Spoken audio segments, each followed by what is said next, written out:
We have someone who's LinkedIn famous on the podcast today.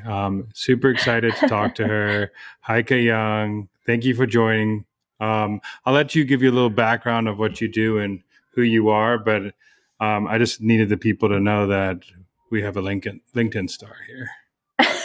Thank you so much. And for everybody listening who doesn't know the full backstory of this podcast episode, this is like our third time trying to record it. And I think it's finally working. I think we got everybody's technology is working. My roof isn't being actively worked on. Fun fact, the last thing that you want to have going on in your house when you're recording a podcast is for roofers to be working in your neighborhood. So finally, we can actually have this conversation. So thank you, Daniel, for having me on the Marketing Millennials. I definitely identify as a marketing millennial. So thank you again for having me. Yeah, I'm Heike like Micah. If anybody listening to this has ever been staring at my name on LinkedIn and didn't know how to pronounce it, I work at Microsoft currently. I come from kind of the enterprise B2B content and social media space. I was at Salesforce for 11 years before this. I really got my start in book editing and book publishing. I used to edit the For Dummies books, if any marketing millennials are old enough to remember those. And I also managed social media at an agency for a little while. But aside from all of that, I kind of have this whole other life where I publish content on LinkedIn. And this has been a big priority of mine, I guess, since maybe January 2024 is when I really started to publish a lot more content on LinkedIn, especially LinkedIn videos. I was really at sort of a low point in my second maternity leave, really lacking creative outlets, feeling kind of down, and just seeing all my coworkers doing cool things on LinkedIn, and just wanted to add something to that mix while also learning some video editing skills that I really didn't have at the time. And so, yeah, I guess it was kind of January 2024 that I began to publish more content on LinkedIn. I had about 2,000 followers. And in a year, primarily through creating humorous short form vertical videos on LinkedIn, I grew my account to 20,000 followers. I think I might have, I don't know, I have to go back and look exactly, maybe over 35,000 followers now. I've just really continued to prioritize content that fills my cup and the kind of things that make me laugh and that I would want to see in my feed. So yeah, that's been something I've really focused on, and just like a big creative passion of mine for the past year and a half or so. And excited to, get into this conversation with you about all things marketing and millennials and whatever tangled web of conversational topics that we get into today. Yeah, I'm super excited that we have a third take of this podcast. And if you're not following Heike, you should go follow her on LinkedIn. She does put out great short form video content. But I want to go into that because LinkedIn, has evolved a lot over the last 2 years. It didn't have short form video before. They've been testing a lot of features for a long time. People did static, people did imagery. And what made you pursue like comedic style content, and why do you think it resonates with like a B2B audience so much? Yeah, it's a great question. I think for me, as I was scrolling LinkedIn a year and a half ago when I started this project of uploading weekly, if not more, vertical videos to LinkedIn, often humorous, as you said. At least I hope they're humorous. If you don't think they're funny, that's fine. That's neither here or there to me. At least I tested something and learned in the process, right? Content creation, content strategy testing. But I think for me, at the time, I was spending a lot of my wee hours with my newborn baby scrolling TikTok, to be honest. I was consuming a lot of content on TikTok, and it was just so engaging. And so I was like, this person could look like they just rolled out of bed. The production value could be on the floor.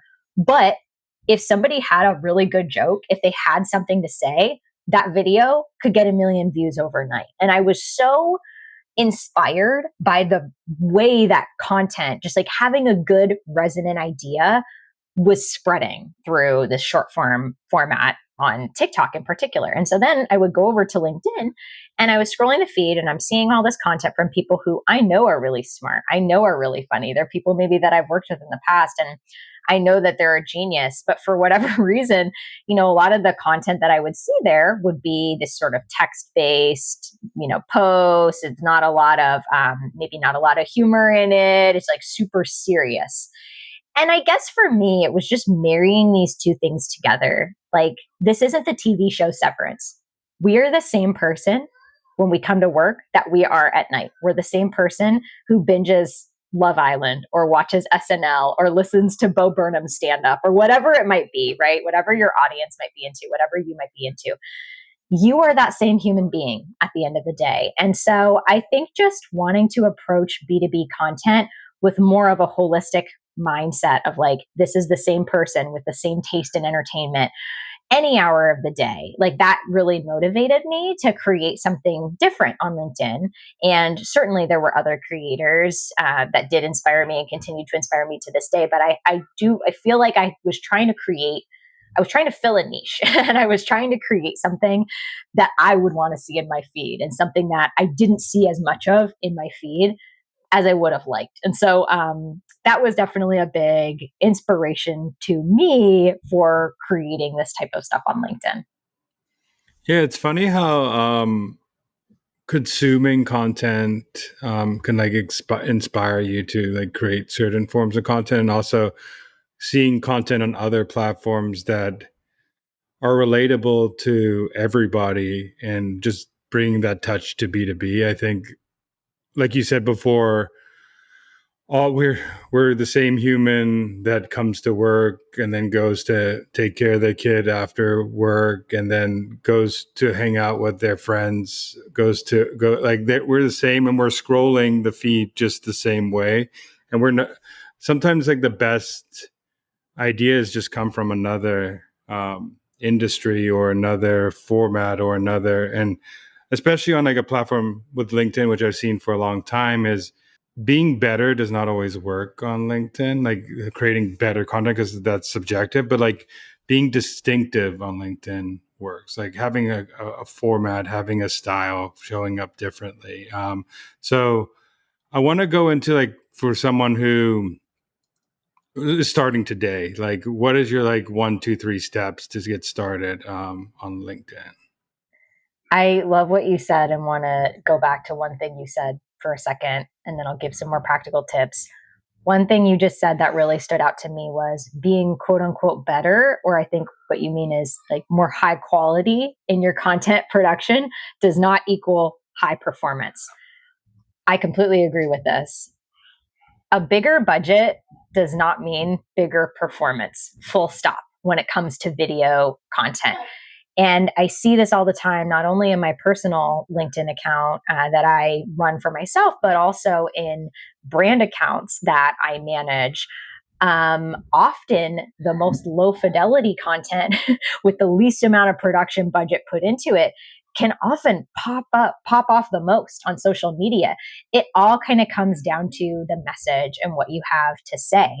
And sometimes in B2B, I actually think that all the fancy bells and whistles, the big production value, it can actually make your content read more like an ad when you want it to read like organic content that somebody would just be scrolling social media and wanting to enjoy. So I would think about that. I would think about, if you're a marketer, you're trying to uplift the voices of people in your business, or even if you're just trying to create content for yourself as a creator, as an influencer, as somebody who's just trying to even build your personal brand a little bit. You're not trying to become a huge big name creator or influencer, but you want to be known in your industry. You want to be asked to speak at conferences and things like that. I wouldn't worry as much about the polish as I would about the substance.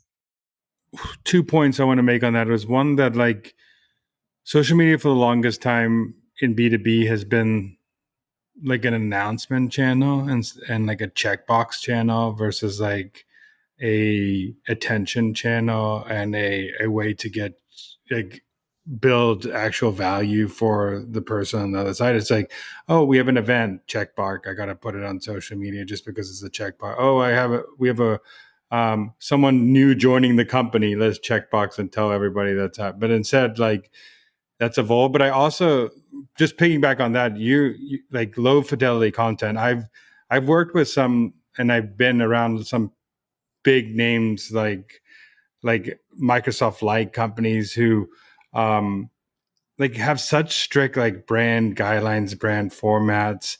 Um, like they want this high production. So how do you internally like force the issue? Like we actually don't need these high production things. How we actually don't need it. We could do different things on social to actually win.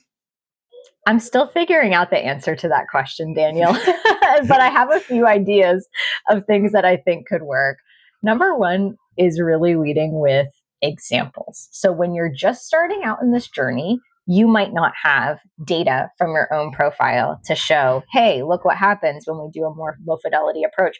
But what you can show is other examples in your industry. And I'm telling you, it doesn't matter if you're the biggest enterprise company in the world, if you're a small startup, where you fall on that spectrum. There are examples of companies in your industry with founders and marketers and employees who are out there telling the stories of that company in a really compelling but low budget way. So I would look for examples. And this has definitely been something that I've personally done when I've been in house to show my leadership, hey, did you guys know that XYZ competitor over here just did this really cool YouTube short series, or they just started a TikTok and like, look what they're doing. And that type of social pressure can really help, especially convincing leaders who may not be on board with this type of thing yet. But then I would say data is going to be your best friend. And I think it's not only data about performance. I think a lot of people, when they hear the word data, they probably think I mean performance data. So like, oh, look, we did this high production video and it did X many views. And then we did a low production and it was that many views. That is one tool in your toolkit. But I also want you to think about two other really big data points that are key to convincing your leadership to do anything in today's environment. One is budget and one is speed to market, moving with speed and urgency, right? So in terms of budget, if you can actually say, hey, for this type of content, we can get this many impressions for this many dollars. And maybe the only dollars that you're spending are a tiny microphone. And that's almost the only, and a free video editing app. And that's all you need. And this is how much content we can create at that budget, right? And like, that's incredible versus the budget over here. So that's another data point. So performance data, budget data.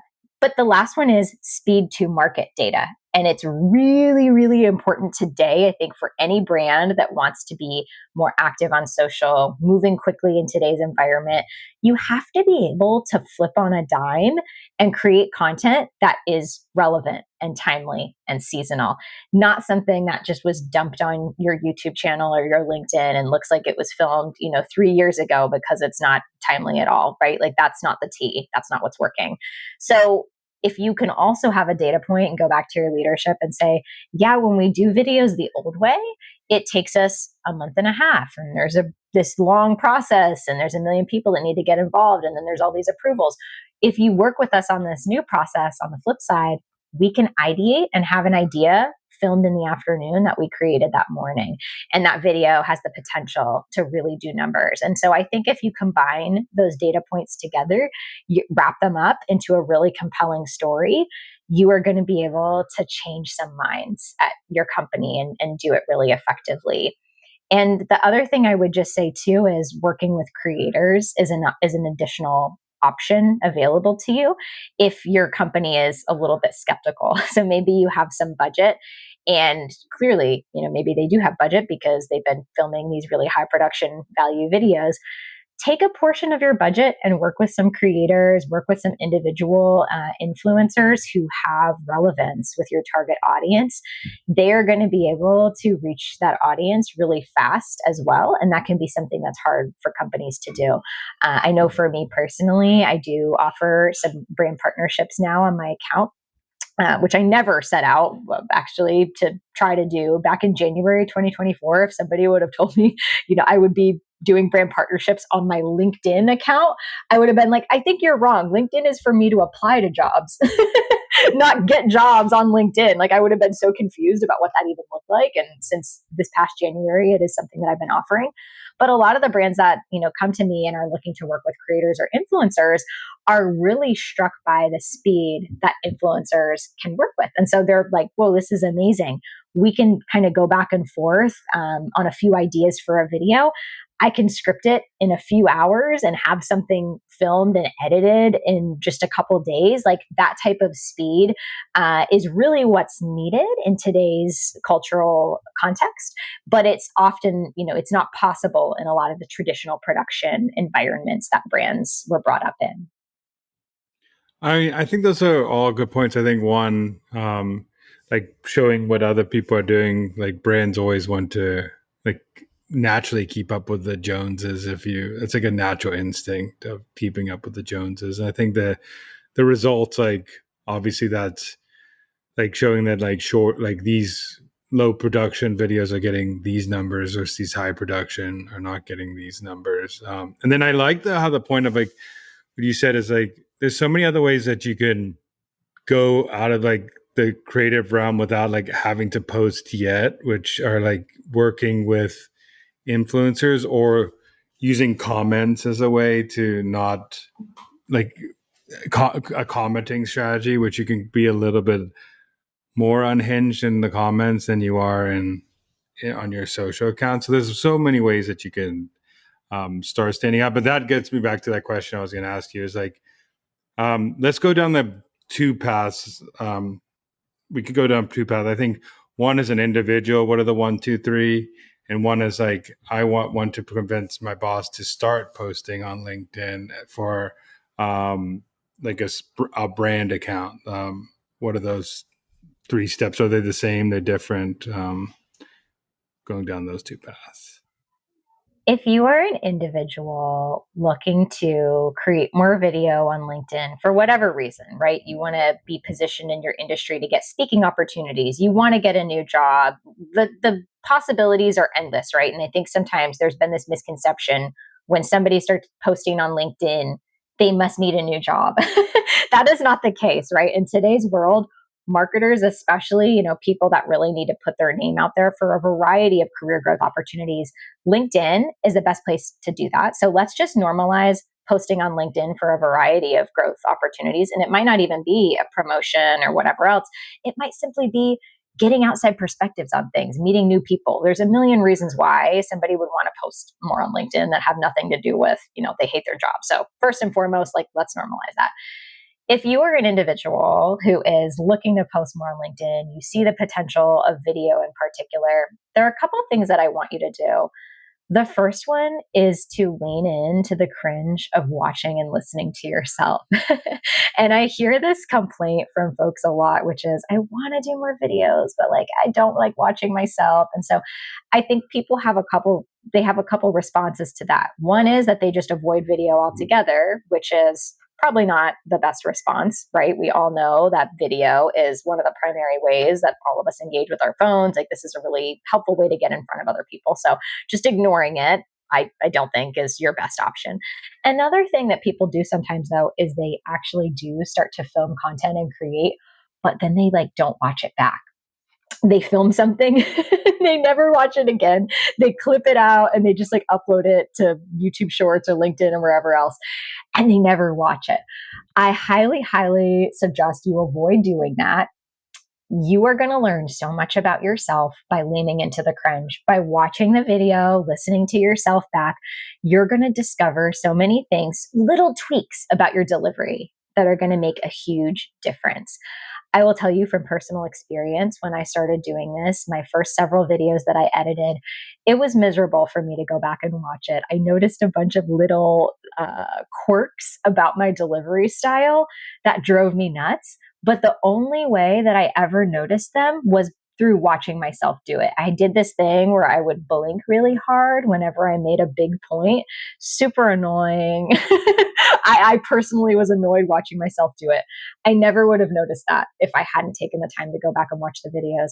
I also was doing this tongue clicking thing. This is totally a vulnerable moment, by the way, for me to share this with you guys. But I was doing this tongue clicking thing where I would be like, about to make a point and I would go, and then I would go on with my point, and I still probably do it to a certain extent, but I've dramatically reduced my reliance on some of those quirks. And so, number one, I would say you've got to lean into it. You've got to just kind of take that first step and leap into creating the video content.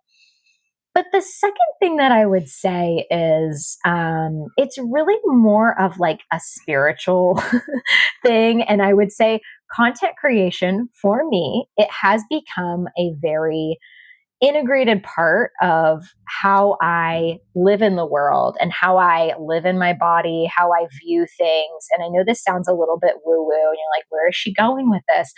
I really believe that content creation is a gift that some people, it's like a spiritual gift that some people need to be who they are in the world. And if you're listening to this and you're like, I have ideas for videos I want to create, I have podcasts I want to create, I want to be the Shonda Rhimes of my industry and have a media empire. That is not normal. Not every person has that feeling. A few people have a spiritual gift of communicating and creating content and really putting their voice out in the world in really unique ways. And that's a gift. You owe it to the world to let us see that part of you. And so do the work, do the internal thinking that you need to do to get to a place where you feel confident in the ideas that you're going to put out into the world. And then give us the privilege of hearing your voice. So those are a couple things that I would say for an individual who is looking to get started. Yeah, I really like that. I would just double down on a couple of things. Is I always like to refer to sports because like I played sports, and when you come to posting, it's kind of the same thing. Um, like you get confidence from consistency, like putting things out there. Like you get confidence from doing the like practicing, and that's why people do practice. Like they practice. Some of the days are bad, some of the days are good, but you get confidence from just putting things out there. Two, what you said about videos and watching videos, and you think it's cringe, but the best athletes out there, they watch their game film to figure out Oh, the such a good point. yeah, they watch a game film to like look at, okay, the hook didn't pace as well, or I had a clicking, like I say like a lot, and so I tried to consciously, I'm not good at it yet, but I try consciously not say like in all my videos. But just watching yourself back helps you understand where you can improve, where your weak spots are, where your strong parts are. You could double down on the strong parts. You could double down on the angles. You could also see comparative to how it's performing in the market. If I do this, it does that. So watching game film, and then the last part, what you said about um, like like people need it, and I always urge people is that there's content for everybody out there, and even if people don't, the people who don't like your content, and that's not who it's for, there's some people that need to hear that message at that time. And I've had it all the time where I posted something very simple about marketing, and I got a ton of people DMing me like, thank you for the reminder, but then I had these high level marketers make fun of that and say that's so simple. Like, why are you saying that? Why would you ever put out content in that realm? So some content's not for everybody, and you have to just, some messages are meant to be heard by other people. I just want to double down on what you said, and then you could go to the brand side of things. I think you made a great point, especially about just the content isn't for everyone every single time.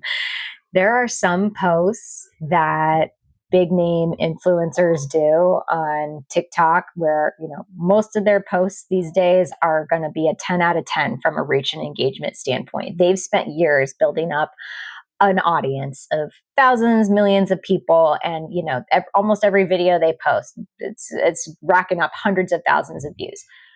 That's probably not your goal. If you are in marketing, your goal is probably to influence an ICP, people in your industry that you're looking to get career opportunities from. The sky is the limit. Your goal is not to go viral every time. And I actually think, and this feeds into my answer to what you were asking about, you know, for brands, I actually have a hot take that if every single piece of content you post is a huge hit, you're not taking enough risks in your content. You should be testing new things. You should occasionally be posting, yes, a flop, because you are finding the boundaries of your content strategy. You're finding, okay, if I post about this, like that's really landing. If I post about that, not landing as much. I need to explore this more deeply. I need to find a different hook. I need to find a different wrapper or packaging for this idea so that it reaches the most possible number of people. And so I would say this for brands too. And if you are somebody trying to post more videos on LinkedIn, et cetera, and you're doing this on behalf of a brand, yes, use the data. I spoke a little bit to that a moment ago, not only your performance data, but also your budget and your timing data to tell a holistic picture of your content, your production and performance, but also just keeping in mind and telling your leadership, telling the people that you work with, like, hey, some of our content is to test and learn, and that's okay.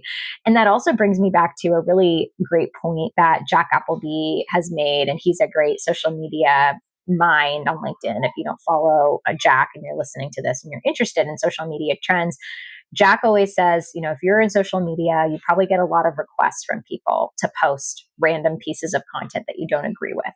Rather than just trying to shut down every piece of content that you don't agree with and just saying, no, we can't do that on our account. What if instead you said, hey, I wouldn't recommend that, but I'm happy to post it if you like. And then you use that performance data to strengthen your viewpoint, right?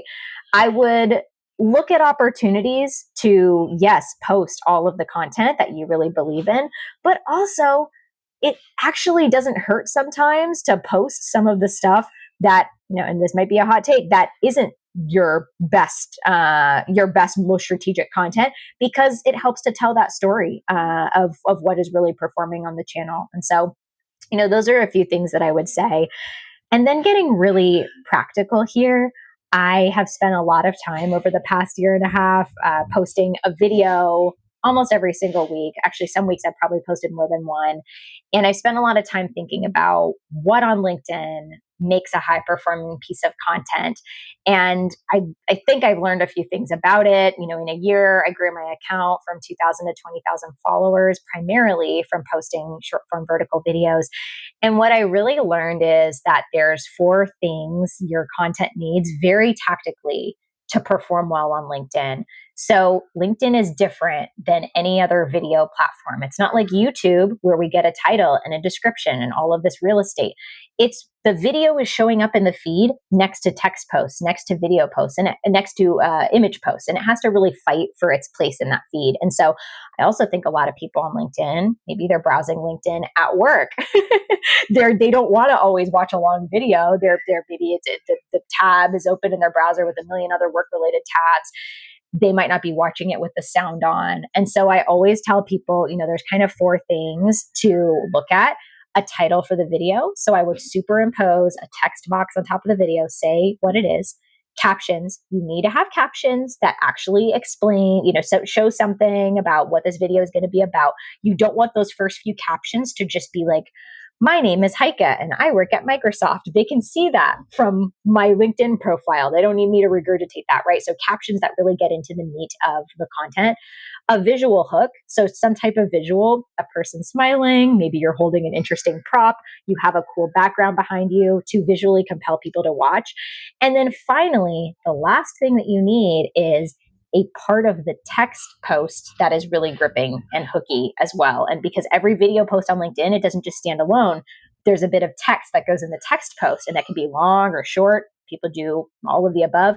But you need these elements to work in concert together for your video to, in my experience, reach the broadest possible audience. And so I would think about, especially if you're working on a brand account, but these same tips apply to a personal account, I would think about how you can communicate the value that you're going to provide in this video through all of those elements that I just mentioned. And hopefully with all of those things combined, you will be able to get that view and earn that view and that trust and credibility over time. And after a year and a half of doing this, I believe that now when I put out a video, because I put out a lot of valuable videos in the past, just from people seeing, they're like, oh, okay, it's from Heike. She posts a lot of videos that I find valuable. That trust and that credibility is already there, and I've earned it, and I have to keep earning it with every video that I put out, and I want them all to be valuable. But the more that you put yourself out there, the more you create your content and show people how useful and inspirational and entertaining even that it is, you're going to earn more of those views over the long term. So don't get discouraged if the first few times you're like, all right, this didn't quite hit the mark of what I was looking for. You keep going, because that reach and that resonance with people, it's gonna come the more that you continue to be consistent in your content. Yeah, I mean, showing up and consistency builds trust. That's the ultimate trust builder. Is like if you show up day in day out, people will start recognizing you, and that's why. I mean, it's just marketing. You're just doing marketing where you, if you stay top of mind long enough, like people will start recognizing you for that thing that you keep on putting out there to the world. And I think it's also important for people. What you said about how you broke down a video. I think it's important that format, like there is formats that work. It doesn't have to be how you say things, but like having a hook, having um, text overlay, having captions, having making sure that you do things in 3-second intervals, because that's how people's attention spans going. So like things like that where you can work on those elements of your video will help you. Because I know there's a lot of people who put out great content, but it doesn't hit because they aren't doing the format or the correct way of putting out a video. And that's just, it's hard to say, but at the same time, you have to do what works on the platform to keep people watching and keep people's attention spans, because there's a lot of people putting out content on LinkedIn, which is actually I actually go back and say there's not actually enough people putting out content, but you're still competing against the attention of the people who are putting out content on LinkedIn. Yeah, agree with that. And I think that if you, we're still in the very early days of LinkedIn being used as a video platform. And I've heard a lot of discourse. I'm chronically on LinkedIn. I spend a lot of time on there for work and personal reasons. So I'm on LinkedIn a lot. I see a lot of discourse in the community of like, oh, the short form videos are, they're ruining LinkedIn, and we want to go back to the text based posts. And look, I get it. Sometimes I'm just looking to skim a couple inspirational text based posts too, and then get back to work. I don't always have time to watch a video. But I have also found incredible value in short and long form videos that I've watched on LinkedIn. And I don't believe that there's anything inherently less rich or emotionally deep or resonant about a short video versus a long video. In fact, there's that famous Mark Twain quote, right? That's like, I'm sorry for the long letter. I didn't have time to write you a short one. I think that sometimes a really compelling idea delivered in just a few seconds, a few moments, that can linger with people. It's clarity, the succinctness of it, like that can linger with people for a long, long, long time. Where sometimes if you're watching a 20-minute TED talk, whatever it might be, your mind is wandering, maybe not every second is as punchy as it could be. There's nothing inherently better about a long versus a short video. It's all in how you use it, right? And so what I try to encourage people to do in my work is to treat people like a whole person, right? It's got to be culturally relevant, timely, move with the culture and the context that we're in, treat them like a whole person. We're not in severance. It's the same person who's watching your video on LinkedIn in the morning as they are, when they're surfing the web for personal reasons at night. Like it's always the same person. Treat them with that same respect. Entertain them. Like don't be afraid of a little bit of humor, a little bit of that fun. It's actually a great thing to stand out with that type of an approach. And really just leaning into LinkedIn and its evolution and kind of like working with it in the direction where it's headed, because I believe that we're in the very early days of LinkedIn as an inspirational, video platform. I love that. I also always say is if a platform is doubling down on a feature, that means you should probably double down your content on that feature because they're going to push more impressions to prove out that feature. It's just how platforms are. If they're going to, if you put they putting a videos more and more videos out there, they want that feature to be working, so they're going to encourage people by giving them impressions and views on that platform. That's just how platforms go, like have worked. Whenever they launch something, that's exactly like when Instagram launched Reels. Reels now has like more views than a lot of static posts and have more potential to go viral because they're pushing that feature and that's where people's attentions are. So yeah, so if, YouTube just shorts, if you were posting yeah, YouTube shorts right when they started putting those out, you got some crazy reach, and it's normalized a little bit, but these platforms, they're looking at the data of where people engage, where they see the biggest opportunity. LinkedIn has some incredible stats actually about the engagement of videos on their platform. And so I think they have a lot of reasons why they're pushing content in this direction. And I think it just depends on the message. You know, the media is the message, as true today in 2025 as it was 30, 40, 50 years ago. Like the media that we're putting out, be strategic in what is the message that you're trying to say? What is the best platform for this? And sometimes, joke I'm trying to land, a thing I'm trying to say, sometimes it's not a video. I had a post earlier today where I was thinking about making it a video, and then I was like, there's not really a visual gag. There's nothing I need to say about this that's like, it could only be conveyed by a video. A text post is perfectly fine for this. There's other things I want to say where I do want to include some type of visual. Okay, well, does it need to be clicked through like a carousel? Is it something better talked through like a video? All of these things, you know, you're not creating a video for video's sake. You're creating it to land a specific message. And so thinking through that stuff is so important. And if you are interested in this, if this is like a topic that piques your interest, I would love for you to come over to my LinkedIn profile. And one of my pinned links is my video hooks guide.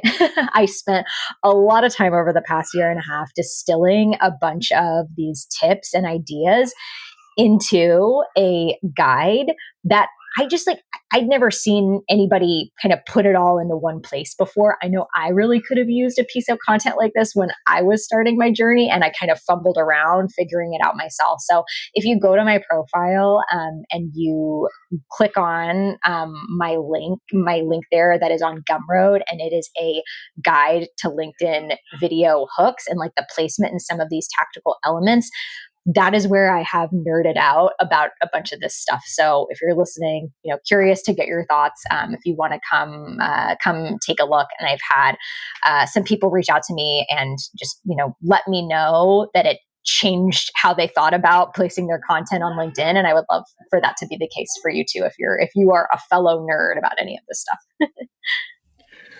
what last thing I wanted to ask you, because I ask everybody in this podcast, what is a marketing hill you would die on? So many hills that I would die on. I'm just like living in a land of hills, but all by myself. Hopefully, oh man, hopefully I can pick just one for the purposes of this conversation.